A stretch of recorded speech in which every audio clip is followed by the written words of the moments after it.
नमस्कार दोस्तों, स्वागत है आपका बेगमपुर एजुकेशन में। और आज से हम जा रहे हैं एक नया टॉपिक शुरू करना या फिर नई सीरीज शुरू करना जिसमें हम भारत की नदियों के बारे में डिस्कस करेंगे। और आज हम बात करेंगे भारत की सबसे प्रमुख नदी के बारे में। इसका नाम है इंडस रिवर। जानेंगे कि कैसे नदी बनी, कहाँ से निकलती है, कहाँ कहाँ ख़त्म होती है, कौन कौन सी इसकी सहायक नदियाँ हैं। पूरा निचोड़ आपको इस वीडियो में मिलेगा इस टॉपिक का। ये आपके हर एग्ज़ाम के लिए बहुत ज़्यादा महत्वपूर्ण है। सभी एग्ज़ाम में यहाँ से क्वेश्चन आते हैं, कैसे क्वेश्चन बनते हैं, कब तक कौन कौन से क्वेश्चन बने हैं आज तक, वो सारी बातें आज हम डिस्कस करेंगे। चलिए शुरू करते हैं। एक शब्द है यहाँ पे नदी। क्या है? नदी। जानेंगे कि नदी कहते किसे हैं। नदी के बारे में अलग अलग लोगों ने अपनी परिभाषाएं दी। कुछ ने इस नदी को कहा कि चलते जल को नदी बोला जाता है, ठीक है, जहाँ पर पानी का बहाव होता है वहाँ पर उसको नदी बोला जाता है। लेकिन ज़्यादातर जो है लोगों का यही मानना है कि नदी का मतलब है कि जब पानी एक निश्चित दिशा में चलना शुरू कर देता है, पानी एक निश्चित दिशा में चलना शुरू कर देता है और वो काफ़ी टाइम से चल रहा है, तो उसे क्या बोला जाता है? उसे नदी बोला जाता है। ठीक है ना। अब जानेंगे कि नदियाँ किस प्रकार की होती हैं भारत में। भारत में बहुत सारी नदियाँ पाई जाती हैं, जैसे कि बारहवासी नदियाँ होगी हमारी, या फिर क्या उससे बोल देते हैं कि कुछ नदियाँ मौसम के अनुसार यहाँ पर चलती हैं। जैसे कि कुछ नदियों में जब बारिश आती है तब पानी रहता है, यदि वह नहीं तो वह सूखी रहती हैं। ठीक है ना। तो भारत में दो प्रकार की नदियाँ हैं। कुछ नदियाँ हैं बारहवासी, कुछ नदियाँ हैं मौसमी नदियाँ, या फिर कुछ उत्तर भारत की नदियाँ हैं, कुछ दक्षिण भारत की नदियाँ हैं, कुछ अरब सागर में गिरने वाली नदियाँ हैं, कुछ कौन सी नदियाँ हैं, कुछ बंगाल की खाड़ी में गिरने वाली नदियाँ हैं। यदि हम भारत को देखें थोड़ा सा, भारत को देखने पे हमें पता चलता है थोड़ा सा कि भारत में क्या है। भारत को हम दो भागों में डिवाइड कर सकते हैं। ठीक है ना। ये है नॉर्थ वाला पार्ट, ये आ गया साउथ वाला पार्ट, इधर क्या गया हमारा पूर्व और पश्चिम। ठीक है ना। अब जो भारत में यहाँ की नदियां हैं ना, यहाँ पर जो पानी मिलेगा हमें नदियों का, उसकी कुछ अलग क्वालिटी है। क्यों अलग क्वालिटी है? एक तो वो कौन सी नदियां कहलाएंगी? बारहवासी। क्यों? क्योंकि भाई उनमें 12 महीने क्या रहता है? जल रहता है। क्यों रहता है 12 महीने जल?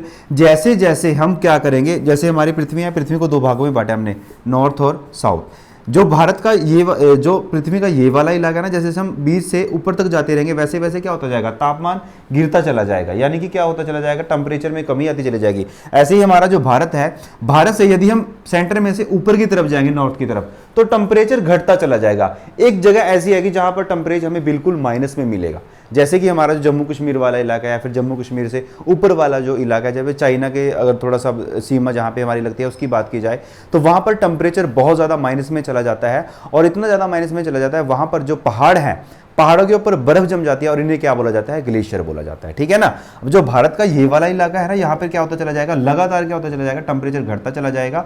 और यहाँ पर जो पहाड़ पाए जाएंगे, यहाँ पर जो पहाड़ पाए जाएंगे वो क्या बन जाएंगे? ग्लेशियर बन जाएंगे। ग्लेशियर क्यों बन जाएंगे? क्योंकि यहाँ पर जो है उन पर जल जो है वो क्या हो जाएगा? जम जाएगा। ठीक है ना। बर्फ की मात्रा में पाया जाएगा, उनको क्या बन जाएगा? ग्लेशियर। और यह ग्लेशियर जब मेल्ट होना शुरू हो जाते हैं, धीरे धीरे क्या हो रहा है? ग्लेशियर मेल्ट हो रहे हैं, इनसे पानी की धाराएं निकलना शुरू हो जाती है। क्या होती है? पानी की धाराएं निकलना शुरू हो जाती है, और यही से हमारी क्या हो जाती है? नदियां बनना शुरू हो जाती है। ठीक है ना। उत्तर भारत की प्रमुख 3 नदियां हैं, जैसे कि हमारे इंडस रिवर होगी, गंगा नदी होगी और ब्रह्मपुत्र नदी होगी। तीनों नदियों के बारे में मैं आपको बताऊंगा। आज का हमारा टॉपिक है सिंधु नदी। नदी बनी कैसे? हम जैसे भारत के नॉर्थ वाले पार्ट में गए, टेम्परेचर गिरता चला गया। टेम्परेचर एक टाइम आया, इतना गिर गया कि जो पहाड़ है उन पर बर्फ जम गई। बर्फ जमने के बाद वो पहाड़ जो है ग्लेशियर कहलाए, हिम कहलाए। उसके बाद क्या हो गया? जब ये ग्लेशियर पिघलना शुरू हुए तो उनसे क्या हुआ? पानी की धाराएं चलना शुरू हुई और इससे क्या हो गया? नदी का निर्माण हो गया। ठीक है ना। ये थी हमारी छोटी सी डेफिनेशन नदी के बारे में कि आखिरकार नदी बनी कैसे। यदि आप इन चीज़ों को डिटेल में पढ़ना चाहते हैं तो इसका टॉपिक मैंने पहले बना रखा है, आप हमारे चैनल पर विजिट करें, देखिए वहाँ पर नदियों का परिचय। ठीक है ना। तो आज का जो हमारा टॉपिक है इंडस रिवर। इंडस रिवर के बारे में छोटी छोटी सी चीज़ें जान लेते हैं पहले तो, जो हमारे पेपर में सीधा आती है। ठीक है ना। यानी कि इसका पहले हम परिचय डिस्कस करेंगे। इंडस जो रिवर है उसकी कुल लंबाई है, उसकी जो कुल लंबाई है वो है 2880 किलोमीटर। कितनी है भाई? 2880 किलोमीटर। ये 3 देशों से होकर गुजरती है। अभी हम डिस्कस करेंगे। एक सबसे पहले नंबर पर आता है हमारा चाइना, उसके बाद आता है हमारा भारत, भारत के बाद आता है हमारा पाकिस्तान। साथ साथ आप इसको वीडियो को रोक के अपनी नोटबुक में नोट कर सकते हैं सारी चीज़ें। ठीक है ना। लंबाई कितनी है टोटल? 2880 किलोमीटर। और कितने देशों से गुजरती है? हमारे 3, 1 2 3। ये कैसी नदी है? ये अंतरराष्ट्रीय नदी है। अंतरराष्ट्रीय क्या है? अंतरराष्ट्रीय नदी क्यों है भाई? क्योंकि ये एक से अधिक देशों से होकर गुजरती है। अंतरराष्ट्रीय नदी उसे बोला जाता है जो नदी एक से अधिक देशों से होकर गुजरती है, उसे क्या बोलेंगे हम, अंतरराष्ट्रीय नदी। तो जो इंडस रिवर है वो अंतरराष्ट्रीय नदी है। क्यों है भाई, क्योंकि ये एक से अधिक देशों से होकर गुजरती है, ठीक है ना। अब हम कहां पे रहते हैं, हम रहते हैं भाई भारत में। कहां पे रहते हैं, भारत में। जो भारत में इसकी कुल लंबाई है वो है 1114 किलोमीटर। कितनी है भाई, 1114 किलोमीटर। टोटल लंबाई कितनी है, 2880 किलोमीटर। कैसी नदी है, अंतरराष्ट्रीय नदी। अंतरराष्ट्रीय नदी क्यों है, क्योंकि एक से अधिक देशों से होकर गुजरती है। कितने देशों से होकर गुजरती है ये, चाइना, चाइना के बाद भारत, भारत से बाद कहां पे, नेपाल में, सॉरी पाकिस्तान में, ठीक है ना। अब भारत में इसकी कुल लंबाई कितनी है, 1114 किलोमीटर। ये थी इसकी कुछ प्रमुख बातें, यानी कि थोड़ा सा इसका परिचय। अब हम बात करेंगे कि नदी बनी कैसे, नदी कैसे 3 देशों से गुजर रही है, नदी की कैसे लंबाई कितनी है, कौन कौन सी इसकी सहायक नदियां हैं, ठीक है ना। चलिए शुरू करते हैं। पहले हम भारत का थोड़ा सा नॉर्थ वाला नक्शा बनाएंगे, ठीक है ना। ये आएगा जी भारत, एक मिनट।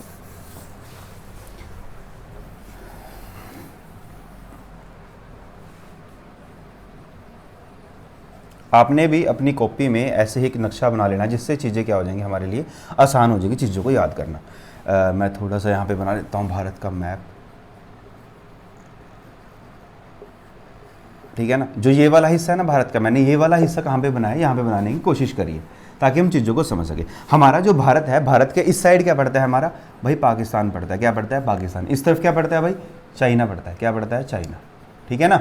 अब चाइना और पाकिस्तान, यहां से इस नदी का क्या होगा, प्रवाह होगा। कैसे, मैंने तुम्हें बताया था अभी कि जैसे जो हमारा भारत है, भारत के नॉर्थ वाले पार्ट में जो है लगातार टेम्परेचर कम होता चला जाएगा। एक टाइम ऐसा आएगा जहां पर क्या हो जाएगा, टेम्परेचर बहुत ज्यादा घट जाएगा।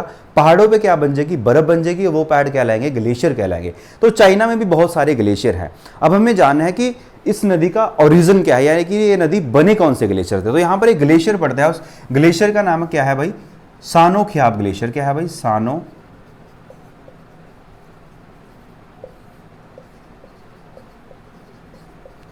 ख्वाब ग्लेशियर। ये पड़ता है चाइना में। चाइना में कौन सी जगह, चाइना में जगह पड़ती है तिब्बत। कौन सी भाई, तिब्बत। चाइना में जगह पड़ती है तिब्बत, और तिब्बत में ही एक ग्लेशियर है, उस ग्लेशियर का नाम है सानो ख्याब ग्लेशियर। जब मैंने तुम्हें क्या बताया, इस ग्लेशियर पर क्या है भाई, इस ग्लेशियर पर बहुत भारी मात्रा में बर्फ है। इतनी है कि हम अपनी जैसे अपने दिमाग में आप सोच रहे हो ना कि इस ग्लेशियर पर इतनी सारी बर्फ है, उससे भी कई सौ ज्यादा गुना इस ग्लेशियर पर क्या है, बर्फ है। और ये बर्फ क्या हो रही है, धीरे धीरे पिघल रही है। धीरे धीरे क्या हो रही है, ये बर्फ, जैसे ये ग्लेशियर है, ग्लेशियर से धीरे धीरे क्या हो रही है, अभी मेल्ट हो रही है बर्फ, और यहाँ से पानी की धारा बनी, और ये पानी की धारा क्या होगी, नदी बन गई। अब यहाँ पर ये जो है पानी की धारा बनी, और पानी की धारा बनने के बाद ये नदी बनी, और ये नदी कौन सी कहलाई, यही नदी हमारी कौन सी कहलाई, इंडस रिवर। कौन सी भाई, इंडस रिवर। ठीक है, समझ आ गया। सिंघू नदी, तो हमने क्या जाना, जो सिंघू नदी का ओरिजिन है वो कौन से ग्लेशियर से माना जाता है, सानो ख्याब ग्लेशियर, जो कहां पे पड़ता है, चाइना में। चाइना की कौन सी जगह, तिब्बत में। इस ग्लेशियर से कौन सी नदी निकलती है, सिंघू नदी। ठीक है ना। अब ये नदी मतलब जो पानी है वो चलना शुरू हुआ, और ये पानी की धारा क्या कहलाई, सिंघू नदी, यानी कि इंडस रिवर। अब ये नदी कहां पे आएगी भाई, तिब्बत से भारत में आएगी। भारत में जब ये प्रवेश करेगी तो जगह का नाम क्या है भाई, इस जगह का नाम है दमचौक। क्या है भाई, दमचौक। दमचौक नामक जगह से ये कहां पे प्रवेश कर रही है, हमारे भारत में प्रवेश कर रही है। कहां पे, भारत में। जब ये भारत में प्रवेश करेगी तो भारत से निकले भी कहीं ना कहीं से, तो भारत से जब ये निकलेगी तो जगह का नाम क्या है भाई, चिल्लास। क्या जगह है उसका नाम, चिल्लास। चिल्लास के बाद ये नदी कहां पे आ जाएगी, पाकिस्तान में आ जाएगी, और पाकिस्तान में आने के बाद ये नदी यहां पर मिठानकोट से निकलते हुए पाकिस्तान की जगह पर आगे जाके अरब सागर में मिल जाएगी। कहां पे, अरब सागर में। लो जी, समझ आया। यहां तक हमने कौन सी नदी के बारे में बात करी, अभी हमने बात करी है इंडस रिवर के बारे में। कौन सी नदी के बारे में भाई, इंडस रिवर के बारे में। इंडस रिवर का ओरिजिन कहां से माना जाता है, सानो ख्याब ग्लेशियर, जो कि चाइना में पड़ता है। चाइना की कौन सी जगह, तिब्बत की जगह। उसके बाद वहां पर इस ग्लेशियर से जब पानी मेल्ट शुरू हुआ तो ये नदी कौन सी कहलाई, इंडस रिवर। उसके बाद ये नदी कहां पे चलेगी, हमारी भारत में। भारत में कौन सी जगह से प्रवेश करेगी, दमचौक जगह से। और भारत से जब ये निकलेगी यानी कि पाकिस्तान में जाएगी तो कौन सी जगह से निकलेगी, चिल्लास से। आगे जाके ये नदी कहां पे चली जाएगी, अरब सागर में। ये हमने थोड़ा सा इसका परिचय पढ़ा, कैसे कि नदी बनी कैसे। पेपर में सीधा क्वेश्चन आता है कि जो इंडस रिवर है उस नदी का ओरिजिन कौन से ग्लेशियर से होता है। कौन से भाई, सानो ख्याब ग्लेशियर से। भारत में कहां से प्रवेश करती है, दमचौक से। भारत से कहां से निकलती है, चिल्लास से। उससे आगे कहां जाती है, पाकिस्तान में। पाकिस्तान से जाके कहां पे खत्म होती है, ये अरब सागर में। यहां तक बताओ, कोई डाउट है, ठीक है ना। ये हो गया हमारा सिंधु नदी के बारे में। लेकिन यहां पर मैंने आपको भी एक शब्द लिखा था, इंडस रिवर सिस्टम। क्या लिखा था भाई? इंडस रिवर सिस्टम, यानी कि सिंधु नदी तंत्र। जो तंत्र शब्द है ना, वो इसके पूरे तंत्र को बताता है। यानी कि हम अब क्या करेंगे, इसके पूरे तंत्र के बारे में डिस्कस करेंगे। जैसे कि हमने बचपन में सुना था कंकाल तंत्र। कंकाल का मतलब होता है शरीर और तंत्र का मतलब होता है पूरे शरीर के पुर्जे के बारे में जानना। अब इस नदी के पूरे पुर्जे के बारे में जानेंगे कि नदी का पूरा पुर्जा क्या है, कौन कौन सी नदियां इसकी सहायक नदियां हैं, कौन कौन सी नदियां इसमें आके मिलती हैं। ठीक है ना। अब हमारी इंपॉर्टेंट कौन सी नदियां हैं जो हमारे भारत में हैं, जैसे कि पाकिस्तान में भी कई इसमें कुछ नदियां मिलती हैं, काबुल, कुर्रम, दरदरा, वो हमारे लिए पढ़ना इतना इंपॉर्टेंट नहीं है। ठीक है ना। कौन सी नदियां पढ़ेंगे जो भारत में इसमें आकर मिलती है, भारत से जिनका सोर्सेज क्या पानी है। ठीक है ना। अब हम बात करते हैं हिमाचल प्रदेश की। कहाँ की भाई? हिमाचल प्रदेश की। सॉरी, पहले हम जम्मू कश्मीर के बारे में जानें। किसके? जम्मू कश्मीर के बारे में। जम्मू कश्मीर में भी क्या है भाई, ऐसी एक जगह है जिस जगह का नाम क्या है हमारा, बेरी नाग झील। क्या है भाई? बेरी नाग झील। बेरी नाग झील जगह पड़ती है, वहीं से एक पानी की धारा बनना शुरू हुई। किसकी भाई? पानी। जगह थोड़ी कम है बोर्ड पे, तो इसलिए थोड़ा सा ध्यान से देखेगा चीजों को। ये मैंने क्या लिखा है, बेरी नाग झील। ये कहां पे पड़ती है? जम्मू एंड कश्मीर में पड़ती है। और यहां पे क्या है? झील है। झील से एक धारा बनना शुरू हुई। किसकी? जल की धारा बनना शुरू हुई। और जो जल की धारा है ये क्या बनी? आगे जाके नदी बनी। और इस नदी का नाम क्या पड़ा? झेलम। क्या पड़ा भाई? झेलम। झेलम जाके आगे जाके किसमें मिलेगी? अभी मैं तुमको बताऊंगा कौन सी नदी में आके मिलती है। ठीक है ना। अभी हम क्या पढ़ा? हमने झेलम नदी के बारे में पढ़ा। झेलम नदी कहां से निकलती है? जम्मू कश्मीर से। जम्मू कश्मीर के कौन सी झील से निकलती है? बेरी नाग झील से। आगे जा, ये किसकी सहायक नदी है? इंडस रिवर की सहायक नदी है। ठीक है ना। अब इसकी जो तीसरी सहायक नदी है, मतलब दूसरी जो उसकी सहायक नदी है, उस नदी का नाम है चिनाब। क्या है भाई? चिनाब। हम पहुंच गए हिमाचल प्रदेश में। कहां पे पहुंच गए हम? सारे हिमाचल प्रदेश में पहुंच चुके हैं। हिमाचल प्रदेश में भी एक जगह पड़ती है, उस जगह का नाम है बाड़ा लाचा दर्रा। क्या है भाई? बाड़ा लाचा दर्रा। बाड़ा लाचा दर्रा एक जगह का नाम है। और यह जगह कहां पे पड़ती है? हमारी हिमाचल प्रदेश में पड़ती है। हिमाचल प्रदेश से भी क्या हुआ? नदी निकलनी शुरू हुई। कौन सी नदी? यहां से जैसे पानी का सोर्सेज है, पानी से दो धाराएं निकली। क्या निकली? दो धाराएं। एक का नाम है चंद्रा, एक का नाम है भागा। ठीक है ना। ये चंद्र भागा दो छोटी छोटी सी पानी की धाराओं का नाम है या फिर नदियों का नाम है। आगे जाके हिमाचल प्रदेश की तांडीव नाम की जगह पड़ती है, वहां में भी ये मिल जाती हैं और उससे आगे जाके नदी बन जाती है। और इस नदी का नाम क्या है? चिनाब। क्या है भाई? चिनाब। उस नदी का नाम क्या पड़ा? चिनाब। चिनाब आगे जाके मिठानकोट में ये सारी किसमें मिलेगी? हमारे इस नदी में। कौन सी नदी है हमारी? सिंघू नदी है। कौन सी नदी है भाई? सिंघू नदी है हमारी, ये जो जा रही है सिंघू नदी। ठीक है ना। ये सारी पाकिस्तान में आ जाएंगी नदियां, और पाकिस्तान में आके किसमें मिलेगी भाई? सिंघू नदी में आके मिल जाएंगी। ठीक है ना। जो हमारी झेलम नदी है वो किसमें आके मिली? यहाँ पर देखिए मिठानकोट पाकिस्तान में किसमें आके मिली? चिनाब नदी में। ठीक है ना। चिनाब नदी का ओरिजिन कहाँ से पड़ा? बाड़ा लाचा दर्रा, हिमाचल प्रदेश से। चिनाब नदी जो है वो कौन सी दो नदियों के संगम से बनती है? चंद्र और बागा। चंद्र और बागा कौन सी दर्रा से निकलती है? बाड़ा लाचा दर्रा, जो कहाँ पे पड़ती है? हिमाचल प्रदेश में। कौन सी पढ़ी हमने? इसकी दो सहायक नदियां पढ़ी। कौन कौन सी? झेलम और चिनाब। ठीक है ना। अब आगे जाके और इसमें एक सहायक नदी जो इसकी मिलती है, उस नदी का नाम है सिंघू, झेलम, चिनाब। आगे जाके उस नदी का नाम है रावी। जो रावी नदी है वो भी हिमाचल प्रदेश में एक जगह पड़ती है, उस जगह का नाम है हमारा रोहतांग दर्रा। कौन सी भाई? रोहतांग दर्रा।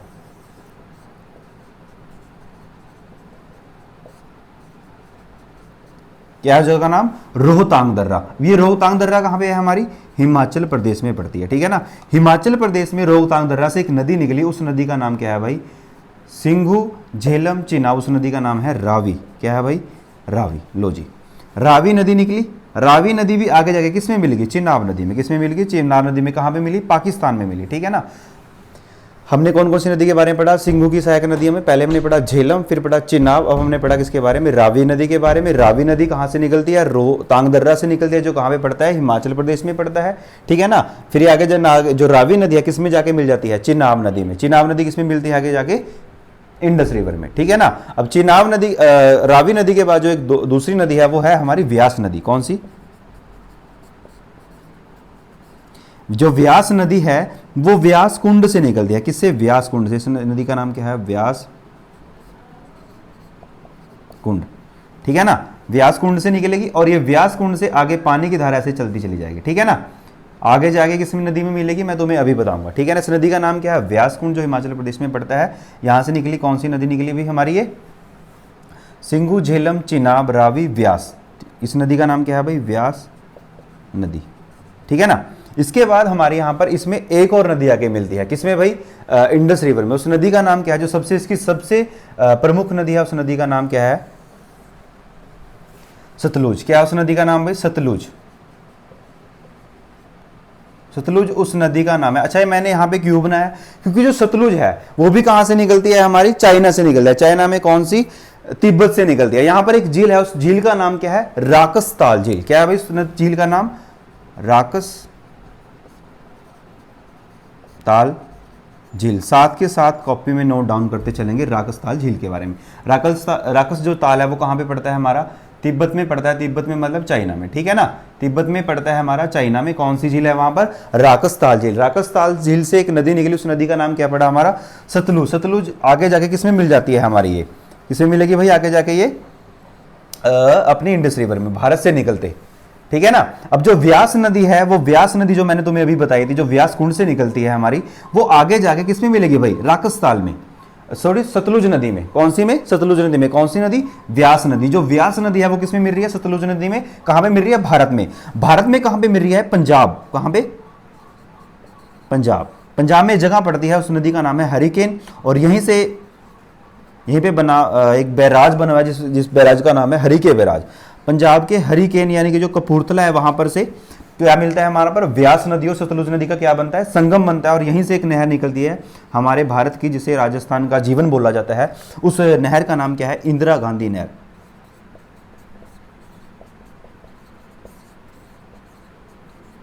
क्या बोला जाता है, इंदिरा गांधी नहर, ठीक है ना। अब जो इंदिरा गांधी नहर है, अगर पेपर में पूछ ले वो कि ये इंदिरा गांधी नहर कौन सी नदी से निकलती है, कौन सी नदी से निकलती है, व्यास नदी और सतलुज नदी के संगम से। ये कहां से निकलती है, पंजाब। पंजाब में कपूरथला जगह पड़ती है, वहीं पर हरिके बैराज बनाया गया, वहीं से कौन सी नदी निकलती है, इंदिरा गांधी नहर, जो कि भारत की सबसे लंबी नहर है, जिसे राजस्थान का जीवन भी बोला जाता है, ठीक है ना। अभी हमने क्या क्या डिस्कस किया, जो हमारी इंडस रिवर है उसकी सहायक नदियों के बारे में डिस्कस किया। क्या क्या डिस्कस किया, उसकी नदी सहायक नदियां कौन कौन सी है भाई, यहाँ पे झेलम, फिर चिनाब,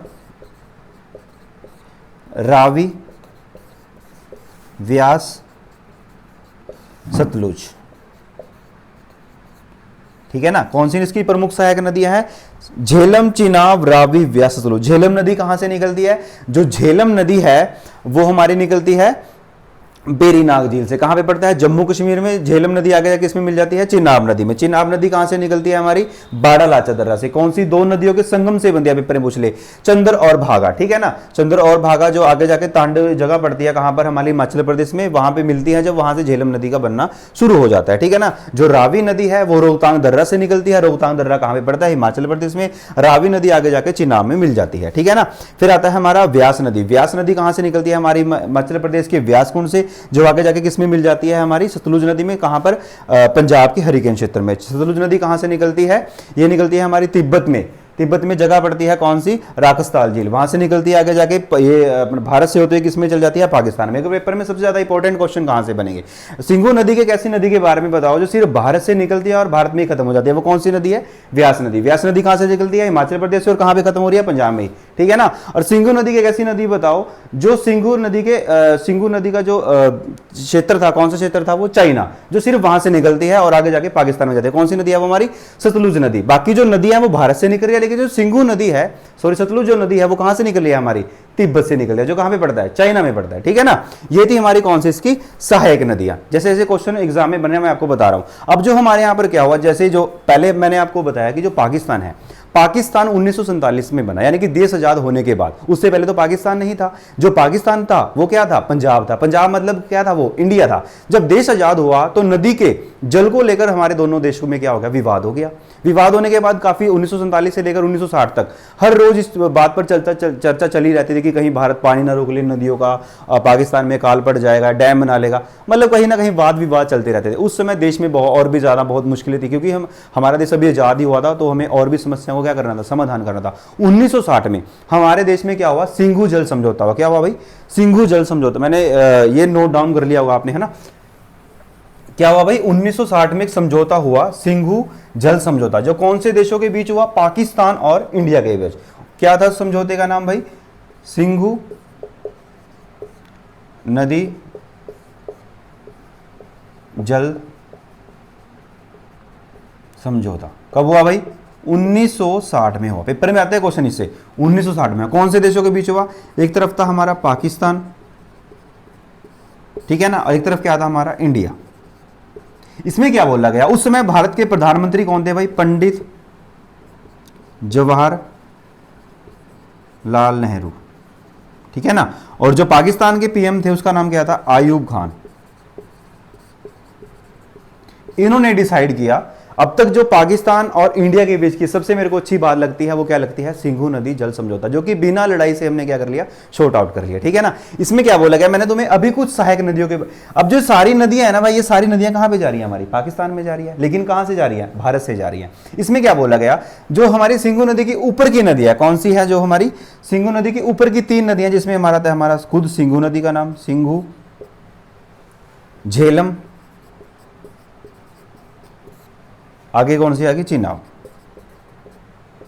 इनका जो 80% पानी है वो कौन यूज करेगा, पाकिस्तान यूज करेगा। कौन करेगा भाई, पाकिस्तान। लेकिन जो 20% पानी है वो कौन यूज करेगा, भारत यूज करेगा। लो जी, समस्या का क्या हो गया, समाधान हो गया।